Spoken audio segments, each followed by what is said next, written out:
और प्यार हो गया। संगीता पिछले कुछ दिनों से कुछ अलग सा महसूस कर रही थी, कुछ अजीब सा जो उसे आज तक नहीं हुआ। 32 साल की शादीशुदा जिंदगी में आज तक ऐसा कभी महसूस नहीं किया उसने। अगर कभी दिल में ऐसा कोई एक तरफा ज्वार भाटा उठा भी तो उसने उसको अपने अंदर ही दबा दिया।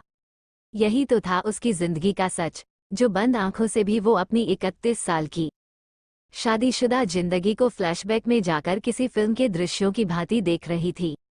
हर जवान लड़की की तरह मन में हजार सपने लिए वो भी संदीप का हाथ थामे जब इस घर में आई थी 32 साल पहले, जब किसी लड़की को शादी से पहले किसी लड़के की तरफ देखना तो दूर, सपने में भी देखने की इजाजत नहीं होती थी। तब संदीप उसकी जिंदगी में आए माँ बाप की पसंद से, और उनको ही अपने सपनों का राजकुमार मान लिया था उसने।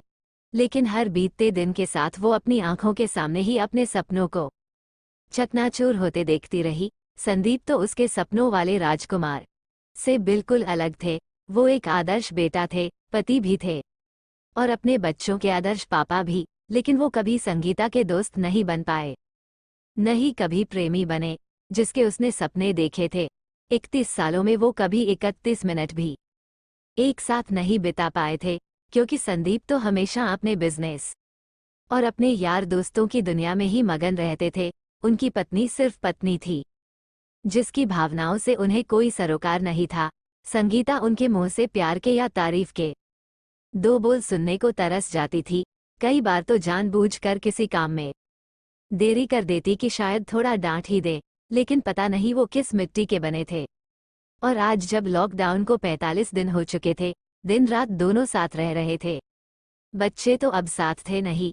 31 साल में जिन्होंने 31 मिनट भी एक साथ नहीं बिताए, वो इतने दिन से दिन रात एक साथ बिता रहे थे। एक साथ नाश्ता, लंच, डिनर, खबरें सुनना, कभी टाइम पास के लिए लूडो खेलना और यहाँ तक कि शाम की चाय भी साथ ही पीते। कभी कभी तो वो हैरान रह जाती जब वो उसके लिए खुद ही चाय बनाकर ले आते। संगीता सुनो, कहाँ खोई हुई हो, कब से आवाज लगा रहा हूँ, आ जाओ देखो चाय भी बन गई है। संगीता आवाज सुनकर एकदम से उठकर कमरे से बाहर जाती है तो देखती है कि संदीप चाय के साथ उसकी राह देख रहे हैं।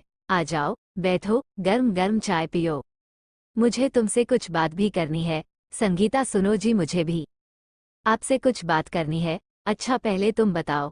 नहीं पहले आप कहिए, क्या कहना चाहते हो? संदीप बोले। संगीता, 31 साल में हम एक दूसरे को कभी समझ ही नहीं पाए, या शायद समझने को कोशिश ही नहीं कर पाए। लेकिन इन 45 दिनों के साथ ने मुझे ये एहसास करवा दिया है कि तुम्हारे बिना तो मैं बिल्कुल जीरो हूँ।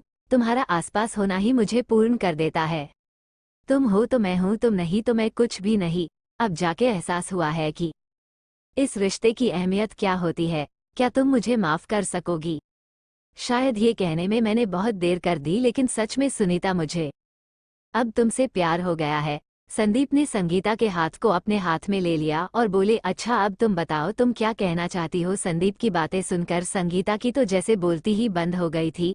जिस बात को सुनने के लिए उसने 31 साल इंतजार किया, आज उसको सुनकर उसकी आंखों से गंगा यमुना बह निकली। मन ही मन में कहा, आई लव यू। उसने अपना सिर संदीप के कंधे पर रख दिया और बहुत देर तक संदीप का कंधा अपने आंसुओं से भिगोती रही। आखिर वो भी तो यही कहना चाहती थी अपने पति प्रियतम से।